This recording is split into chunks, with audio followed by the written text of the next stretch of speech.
Welcome to a Community Partners interview where we explore the organizations, opportunities, and resources that look to make change in our daily lives. I'm your host, Lilly Cereghini, and you're listening to Voices for Ability Radio. All abilities, all the time. Today, I'm joined by Susan Bisaillon, the Chair Executive Officer of Safe Haven. Safe Haven is a not-for-profit that has provided residential, respite, and transitional care to individuals with medical complexities and disabilities for over 35 years. They are dedicated to creating an inclusive environment for their clients where they can live with dignity and respect because we all belong. They create safe and welcoming and warm environments where clients feel right at home. With 6 locations across the GTA, Safe Haven has served thousands of individuals diagnosed with cerebral palsy, Down syndrome, acquired brain injury, muscular dystrophy, genetic disorders, and other complex medical needs. Safe Haven employs clients with the belief that we all belong, so they can reach their full potential and live a meaningful life not defined nor limited by their condition. Thanks for joining us today, Susan. Oh, thank you. I'm very happy to be here.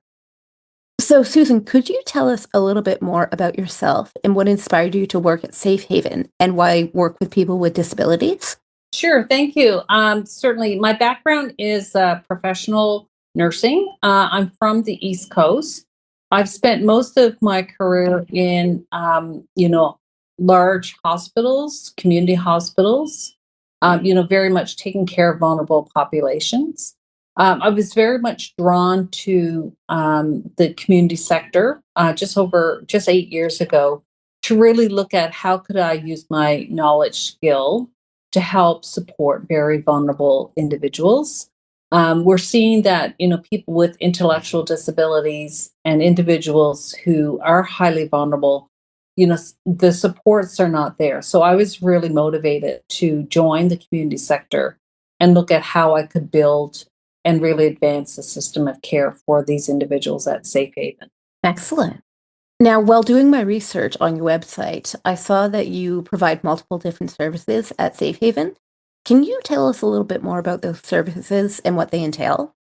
Yeah, so our core business is providing respite, residential, and transitional care for individuals with medical complexity.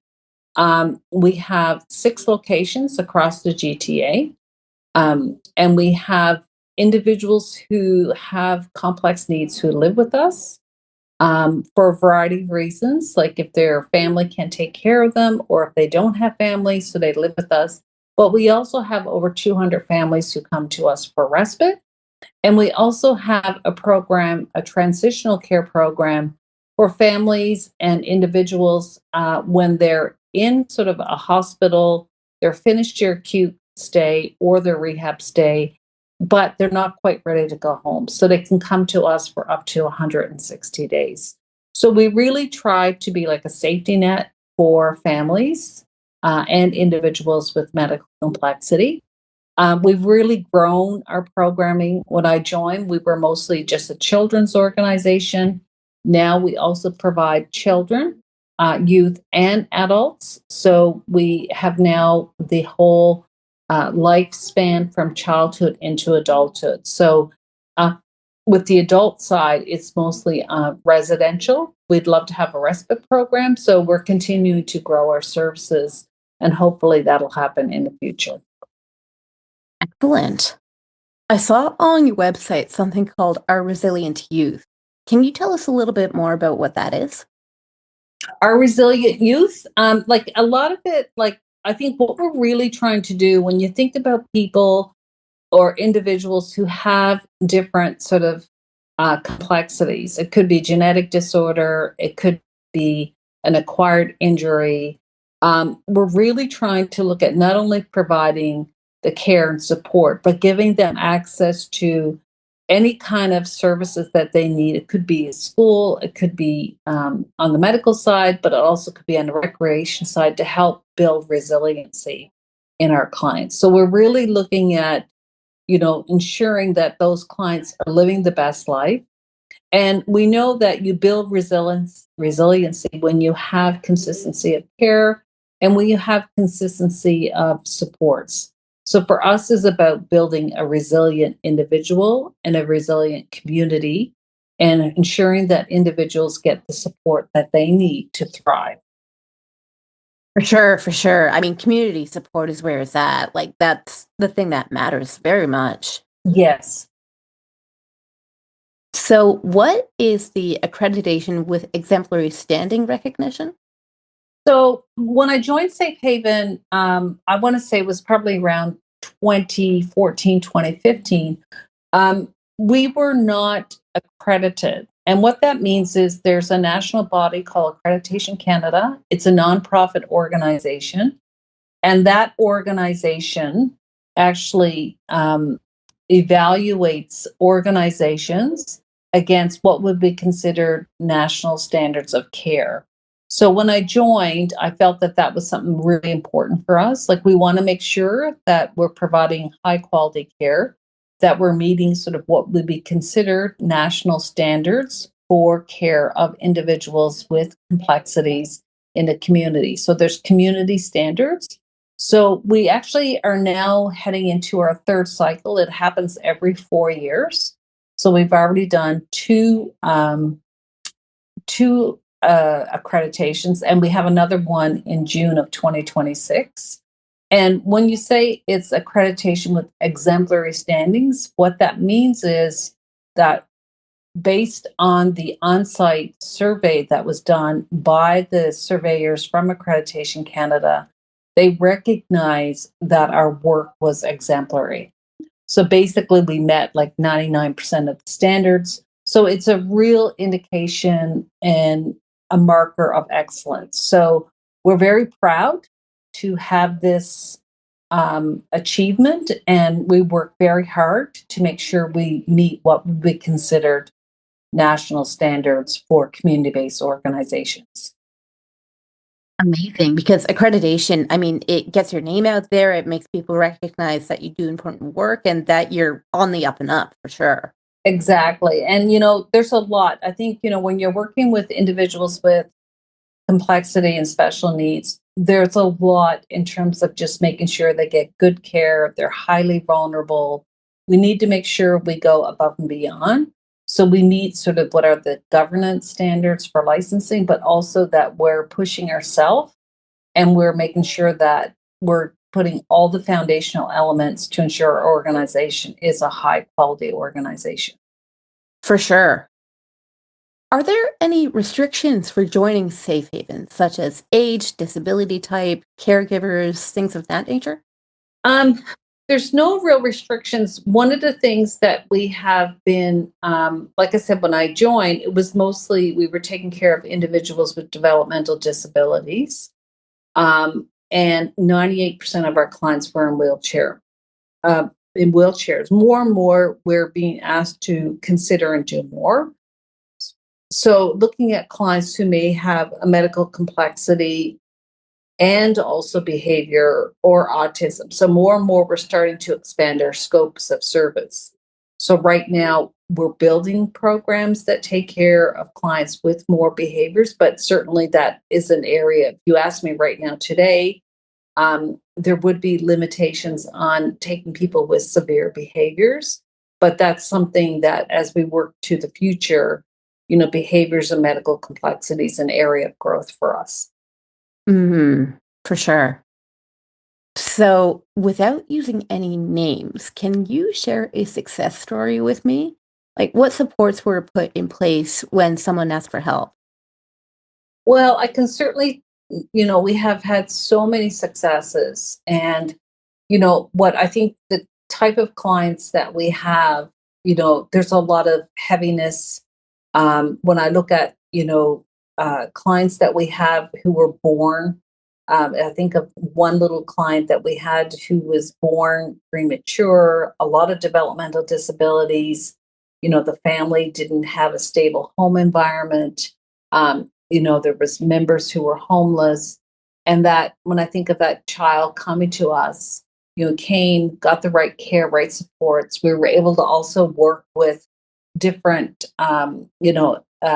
components of the ministry and social services to get support for the family. So it's really for us is building not only a strong individual so they can live and thrive with their illness and all the challenge they have, but also then supporting the family. So I think of that individual that we supported in their family. And to me, that was a real success. So it's not sometimes just about the individual. You also have to look at the environment they're in, what type of supports they have, so you're supporting not only the client, but you're also supporting the advancement and supports for the family so they can live a more productive life.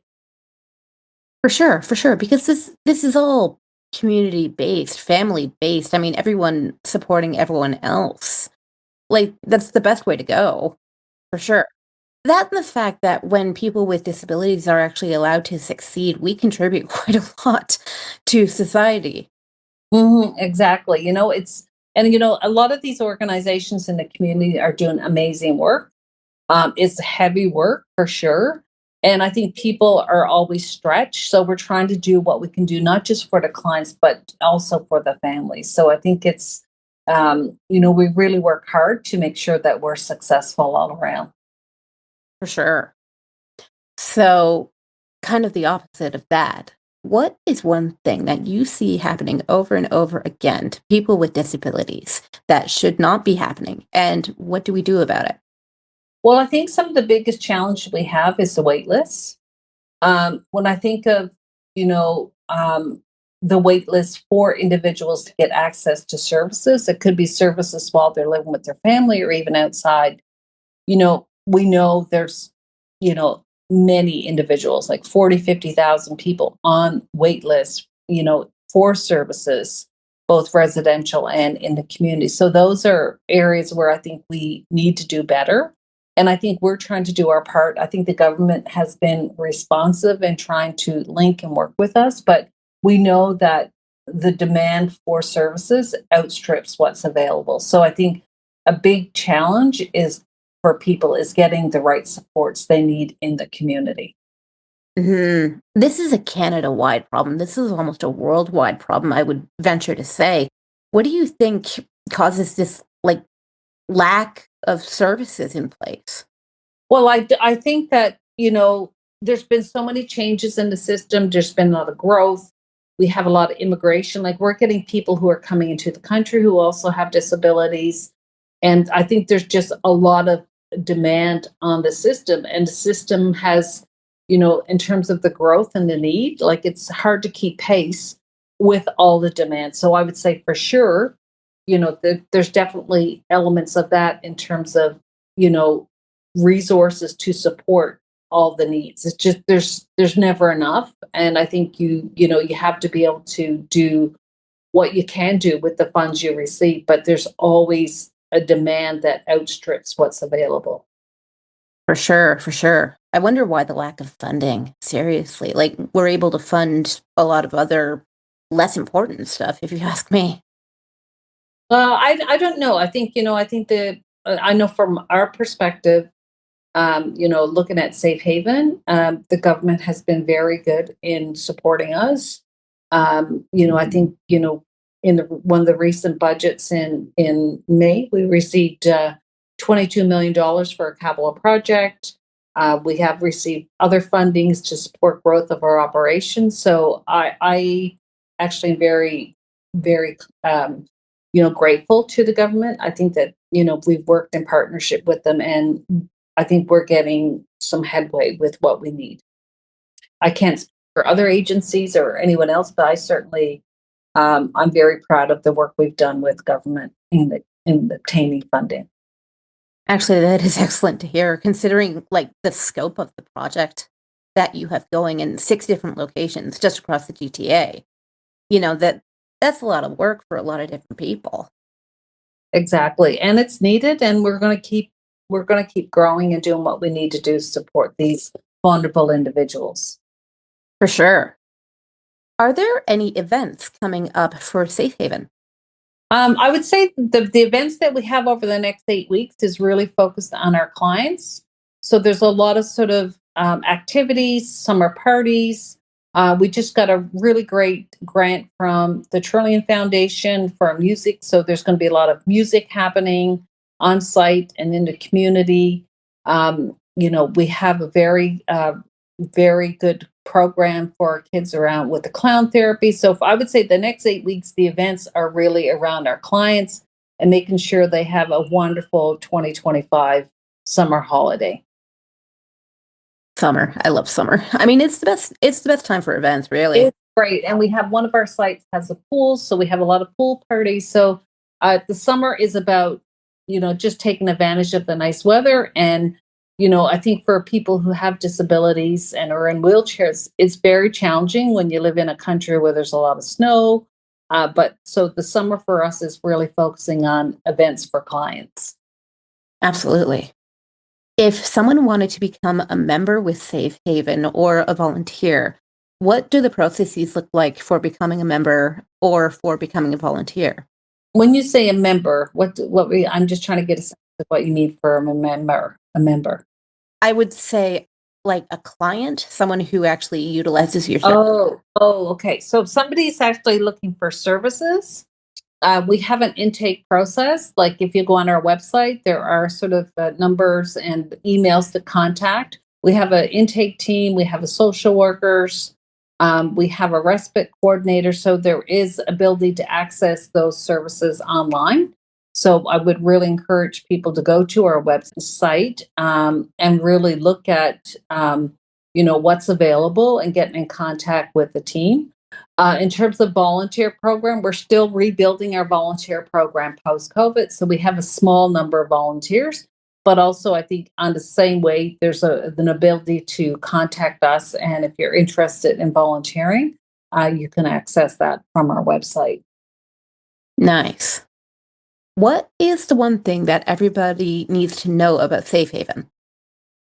The one thing that everybody needs to know is that Safe Haven is an amazing place. We care for amazing clients who are highly vulnerable.